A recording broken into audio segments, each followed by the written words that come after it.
Hello friends, स्वागत है आपका आपके अपने YouTube channel online education focus पर। बच्चों, आज की वीडियो में हम देखेंगे 15 मई 2025 संबंधित जितने भी करंट अफेयर क्वेश्चन बन सकते हैं सबको हम इस वीडियो में कवर करेंगे। तो चलिए शुरू करते हैं आज का वीडियो अच्छी लगे तो वीडियो को लाइक करिएगा, शेयर करिएगा, चैनल को सब्सक्राइब करिएगा, बेल आइकन को प्रेस करिएगा। देखिए, फर्स्ट क्वेश्चन है, हाल ही में कौन सा राज्य 5 मई को व्यापारी दिवस, जिसे इंग्लिश में मर्चेंट डे भी कहा जाता है, के रूप में मनाने की घोषणा करने वाला है? A Maharashtra, B Gujarat, C Tamil Nadu, D Karnataka. Right answer है ऑप्शन सी, तमिलनाडु। देखिए, तमिलनाडु के मुख्यमंत्री एम.के. स्टालिन ने घोषणा की है कि राज्य सरकार जल्द ही 5 मई को आधिकारिक रूप से व्यापारी दिवस के रूप में घोषित करेगी। यह निर्णय व्यापार समुदाय की लंबे समय से चली आ रही मांग को पूरा करने की दिशा में एक महत्वपूर्ण कदम है। देखिए, अगला प्रश्न है, किस ऐतिहासिक युद्ध में योगदान के लिए दिल्ली में बीजू पटनायक को सम्मानित किया गया? ए कारगिल युद्ध, बी स्टेलिनग्राड युद्ध, सी प्लासी का युद्ध, डी भारत चीन युद्ध। राइट आंसर है ऑप्शन बी, स्टेलिनग्राड युद्ध। देखिए, रूस ने महान भारतीय नेता और विमान चालक बीजू पटनायक को सम्मानित करते हुए नई दिल्ली स्थित अपने दूतावास में एक स्मारक पट्टिका का उद्घाटन किया। यह सम्मान उन्हें द्वितीय विश्व युद्ध के स्टालिनग्राड युद्ध के दौरान उनकी महत्वपूर्ण भूमिका के लिए दिया गया है। देखिए, अगला प्रश्न है, IIFT का नया ऑफ कैंपस केंद्र कहाँ स्थापित किया जाएगा? A Mumbai, B Bengaluru, C gift city Gujarat, D Hyderabad. Right answer है option C, gift city Gujarat.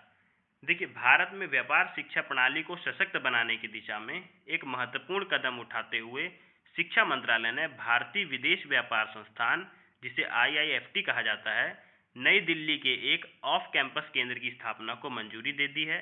यह नया केंद्र Gujarat international finance tech city Gandhinagar में स्थित होगा। यह रणनीतिक निर्णय राष्ट्रीय शिक्षा नीति NEP 2020 के उद्देश्यों का समर्थन करता है।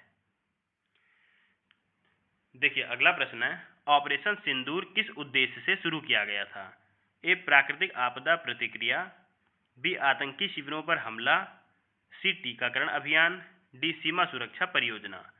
राइट आंसर है ऑप्शन बी, आतंकी शिविरों पर हमला।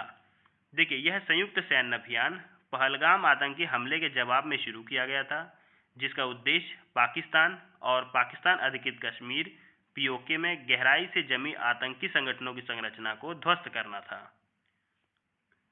तो बच्चों, अब बात हुई है भारतीय सेना द्वारा किए गए ऑपरेशन की। तो यहाँ पे भारतीय सेना द्वारा किए गए कुछ ऑपरेशंस के नाम हैं, इनको हम देख लेते हैं एक बार। देखिए, पहला है, अफगानिस्तान से भारतीयों और अफगान नागरिकों को निकालने हेतु जो ऑपरेशन चला उसका नाम था ऑपरेशन देवी शक्ति। अगला है, रूस यूक्रेन युद्ध के दौरान भारतीय छात्रों और नागरिकों की वापसी हेतु जो ऑपरेशन चलाया गया उसका नाम था ऑपरेशन गंगा। अगला है, सूडान गृह युद्ध में फंसे भारतीयों को निकालने के लिए जो ऑपरेशन चला उसका नाम था ऑपरेशन कावेरी। देखिए, अगला है, तुर्की और सीरिया में भूकंप के बाद राहत बचाव कार्य हेतु जो ऑपरेशन चला उसका नाम था ऑपरेशन दोस्त। अगला है, मणिपुर में जाति हिंसा के दौरान राहत और निकासी कार्य हेतु जो ऑपरेशन चला उसका नाम था मणिपुर राहत ऑपरेशन। अगला है, कोविड महामारी के दौरान अन्य देशों को वैक्सीन और चिकित्सा सहायता भेजने हेतु जो ऑपरेशन चला उसे नाम दिया गया ऑपरेशन संजीवनी। देखिए, अगला है, LAC पर चीन के साथ तनाव के दौरान त्वरित सैन्य तैनाती हेतु जो ऑपरेशन चला उसका नाम दिया गया ऑपरेशन स्नो लेपर्ड। तो बच्चों, यहाँ पे भारतीय सेना द्वारा किए गए कुछ ऑपरेशंस के नाम थे, उनको हमने देख लिया। अब हम बढ़ते हैं अपनी वीडियो में अगले प्रश्न पर। देखिए, अगला प्रश्न है, गगनयान मिशन को अंतरिक्ष में कब भेजे जाने की योजना है? ए 2025 तक, बी 2026 तक, सी 2027 तक, डी 2028 तक। राइट आंसर है ऑप्शन सी, 2027 तक। देखिए, भारत का महत्वाकांक्षी मानव अंतरिक्ष मिशन गगनयान अब अपने अंतिम विकास चरण में पहुंच गया है और इसका पहला मानव युक्त अभियान 2027 की शुरुआत में प्रक्षेपित किया जाएगा। बच्चों, आपसे एक बात दिल से शेयर करना चाहता हूँ, ये जो वीडियो आप देख रहे हो ना, इसके पीछे सिर्फ पढ़ाई नहीं, इसके पीछे मेरी रातों की नींद, गर्मी में बहाया हुआ पसीना और दिन रात की मेहनत छुपी है। आपको बताना चाहूँगा कि अभी भी जब मैं वीडियो रिकॉर्ड कर रहा हूँ पूरे कपड़े पसीने से भीग चुके हैं। पंखा मैंने इसलिए नहीं चलाया क्योंकि अगर मैं पंखा चला दूँगा तो मेरे से ज़्यादा उस पंखे की आवाज़ आती है, और वीडियो का पूरा मज़ा ही ख़राब हो जाता है। और एक वीडियो को बनाने में, काटने में, एडिट करने में रात को 3-3 बज जाती हैं, क्योंकि मेरे पास कोई टीम नहीं है। मैं अकेले PDF बनाता हूँ, रिकॉर्डिंग करता हूँ, एडिटिंग करता हूँ। सोचिए, जब आप चैनल को सब्सक्राइब करते हो, लाइक करते हो या शेयर करते हो, तो वो सिर्फ एक क्लिक नहीं होता, वो मेरी मेहनत की सबसे बड़ी ताकत बनता है। अगर आपको वाकई लगता है कि मैं दिल से पढ़ा रहा हूँ बिना टाइम ख़राब किए, तो एक सब्सक्राइब जरूर करिएगा। आपका एक सपोर्ट मुझे अगली रात और भी अच्छे से जगाता है, ताकि अगली सुबह आप तक और अच्छी वीडियो बना के पहुँचा सकूँ। कोशिश ये करता हूँ कि वीडियो में उतना ही समय लूँ जितना कि मुझे ज़रूरत है, जितने मैं अपनी बात को आपके सामने रख सकूँ। क्योंकि मुझे नहीं पसंद है कि मैं फालतू में कोई वीडियो को इतना लंबा कर दूँ कि कभी आपको रिवीजन भी करना पड़े, तो आपको 1-1, 2-2 घंटे लग जाए रिवीजन करने में। तो मुझे जितने समय की ज़रूरत है मैं उतना ही समय लेता हूँ, और वीडियो में कोई भी फालतू का बकवास नहीं करता, क्योंकि मुझे खुद भी बकवास नहीं पसंद है। क्योंकि मेरा मानना ये है, जिसने समय की कदर नहीं करी, एक दिन समय भी उसकी कदर नहीं करता। और समय बहुत इंपॉर्टेंट है, चाहे वो मेरा हो या आपका हो। तो बच्चों, इसके साथ मैं अपनी बात को ख़त्म करता हूँ। अब हम चलते हैं अपने अगले प्रश्न पर। देखिए, अगला प्रश्न है, IMF की रिपोर्ट के अनुसार 2025 में भारत कौन सी सबसे बड़ी अर्थव्यवस्था बन जाएगा? ए दूसरी, बी तीसरी, सी चौथी, डी पांचवी। राइट आंसर है ऑप्शन सी, चौथी। देखिए, अंतर्राष्ट्रीय मुद्रा कोष IMF, जिसका फुल फॉर्म होता है इंटरनेशनल मॉनिटरी फंड, की अप्रैल 2025 आउटलुक रिपोर्ट के अनुसार भारत 2025 में जापान को पीछे छोड़ते हुए दुनिया की चौथी सबसे बड़ी अर्थव्यवस्था बनने की ओर अग्रसर है। IMF का अनुमान है कि भारत सकल घरेलू उत्पाद GDP, और GDP का फुल फॉर्म होता है ग्रॉस डोमेस्टिक प्रोडक्ट, में $4.187 ट्रिलियन तक पहुंच जाएगा, जो जापान के $4.186 ट्रिलियन से थोड़ा अधिक है। इससे भारत केवल अमेरिका, चीन और जर्मनी से पीछे रह जाएगा। देखिए, अगला प्रश्न है, IWAI ने किस कंपनी के साथ अंतर्देशीय जलमार्ग विकास हेतु समझौता किया है? A Maersk India, B DHL logistic, C Rhenus logistic India, D Blue Dart Express. Right answer है option D, Blue Dart Express. देखिए, भारत के अंतर्देशीय जल परिवहन पारिस्थितिकी तंत्र को बेहतर बनाने की दिशा में एक बड़े कदम के रूप में भारतीय अंतर्देशीय जलमार्ग प्राधिकरण ने वैश्विक रसद प्रमुख company rhesus logistic India private limited के साथ एक समझौता ज्ञापन पर हस्ताक्षर किए। इस सहयोग से प्रमुख राष्ट्रीय जलमार्गों पर मालवाहक जहाज़ों और पूषर टगों का बेड़ा शुरू होगा, जिसमें माल ढुलाई के लिए भारत के विशाल नदी नेटवर्क की पूरी क्षमता का दोहन हो सकेगा। देखिए, अगला प्रश्न है, NMCG की 62वीं कार्यकारी बैठक किस उद्देश्य से हुई थी? ए नदी जोड़ो परियोजना के लिए, बी बांध निर्माण योजना के लिए, सी गंगा संरक्षण के लिए, डी नदी पन बिजली परियोजना के लिए। राइट आंसर है ऑप्शन सी, गंगा संरक्षण के लिए। देखिए, राष्ट्रीय स्वच्छ गंगा मिशन की 62वीं कार्यकारी समिति की बैठक में गंगा नदी बेसिन के पुनर्जीवन और सतत प्रबंधन को लेकर कई महत्वपूर्ण परियोजनाओं को मंजूरी दी गई, जिसमें वेटलैंड संरक्षण, आर्द्र भूमि और गंदे पानी के पुनः उपयोग जैसे उपाय शामिल हैं। यह निर्णय नमामि गंगे मिशन के प्रमुख उद्देश्यों के अनुरूप है और एक स्वच्छ और टिकाऊ गंगा पारिस्थितिकी तंत्र की दिशा में अहम कदम है, जिससे पर्यावरण और जल संसाधनों के प्रबंधन में सुधार होगा।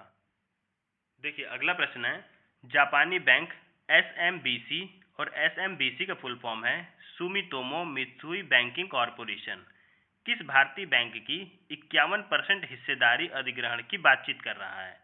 ए HDFC bank, B ICICI bank, C Yes Bank, D Axis Bank. Right answer है ऑप्शन सी, यस बैंक। देखिए, भारतीय बैंकिंग क्षेत्र में एक महत्वपूर्ण विकास के तहत जापान के सुमितोमो मित्सुई बैंकिंग कॉरपोरेशन कथित रूप से यस बैंक में 51% बहुमत हिस्सेदारी खरीदने के लिए उन्नत बातचीत कर रहा है। वर्तमान में यस बैंक में 24% हिस्सेदारी रखता है। देखिए, अगला प्रश्न है, हाल ही में विश्व थैलेसीमिया दिवस 2025 कब मनाया गया? ए 7 मई 2025 को, बी 8 मई 2025 को, सी 9 मई 2025 को, डी 10 मई 2025 को। राइट आंसर है ऑप्शन बी, 8 मई 2025 को। देखिए, वैश्विक समुदाय 8 मई 2025 को विश्व थैलेसीमिया दिवस मना रहा है, जिसका उद्देश्य थैलेसीमिया, ए आनुवांशिक रक्त विकार के प्रति जागरूकता बढ़ाना, रोकथाम के उपायों को प्रोत्साहित करना, शीघ्र निदान और रोगी केंद्रित देखभाल को बढ़ावा देना है। तो बच्चों, इस प्रश्न में बात हुई थी दिवस की, और मई माह से संबंधित जितने भी दिवस बन सकते हैं सबको हम यहाँ पे कवर करने की कोशिश करते हैं। देखिए, फर्स्ट है अंतर्राष्ट्रीय श्रमिक दिवस जो 1 मई को मनाया जाता है। अगला है विश्व प्रेस स्वतंत्रता दिवस 3 मई को मनाया जाता है। अगला है विश्व हाथ स्वच्छता दिवस 5 मई को मनाया जाता है। अगला है विश्व हास्य दिवस, ये भी 5 मई को मनाया जाता है। अगला है विश्व एथलेटिक्स दिवस, ये 7 मई को मनाया जाता है। अगला है विश्व रेड क्रॉस दिवस, यह 8 मई को मनाया जाता है। अगला है राष्ट्रीय प्रौद्योगिकी दिवस, यह 11 मई को मनाया जाता है। अगला है विश्व प्रवासी पक्षी दिवस, यह 11 मई को मनाया जाता है। अगला है अंतर्राष्ट्रीय नर्स दिवस, यह 12 मई को मनाया जाता है। अगला है अंतर्राष्ट्रीय परिवार दिवस, यह 15 मई को मनाया जाता है। अगला है अंतर्राष्ट्रीय प्रकाश दिवस, यह 16 मई को मनाया जाता है। अगला है विश्व दूरसंचार दिवस, यह 17 मई को मनाया जाता है। अगला है अंतर्राष्ट्रीय संग्रहालय दिवस, यह 18 मई को मनाया जाता है। अगला है विश्व मधुमक्खी दिवस, यह 20 मई को मनाया जाता है। अगला है विश्व माप विज्ञान दिवस, यह भी 20 मई को मनाया जाता है। अगला है आतंकवाद विरोधी दिवस, यह 21 मई को मनाया जाता है। अगला है अंतर्राष्ट्रीय चाय दिवस, यह भी 21 मई को मनाया जाता है। अगला है अंतर्राष्ट्रीय जैव विविधता दिवस, यह 22 मई को मनाया जाता है। अगला है विश्व कछुआ संरक्षण दिवस, यह 23 मई को मनाया जाता है। अगला है विश्व थायराइड दिवस, यह 25 मई को मनाया जाता है। अगला है विश्व फुटबॉल दिवस, यह भी 25 मई को मनाया जाता है। अगला है अंतर्राष्ट्रीय गुमशुदा बाल दिवस, यह भी 25 मई को मनाया जाता है। अगला है अंतर्राष्ट्रीय एवरेस्ट दिवस, यह 29 मई को मनाया जाता है। और अगला और लास्ट है विश्व तंबाकू निषेध दिवस, यह 31 मई को मनाया जाता है। तो बच्चों, यहाँ पे मई माह से संबंधित जितने भी दिवस बन सकते हैं सबको हमने यहाँ पे कवर करने की कोशिश की। और मैं आपको दिवस हर वीडियो में ज़्यादातर इसलिए रिपीट करवाता हूँ क्योंकि आए दिन यहाँ से प्रश्न बनते हैं। अब जबकि मई का महीना चल रहा है तो आए दिन मई महीने के कोई ना कोई दिवस आता रहता है, इसलिए मैं आपको सारे दिवस को यहाँ पे एक बार रिवीजन के तौर पे फिर से करवा देता हूँ।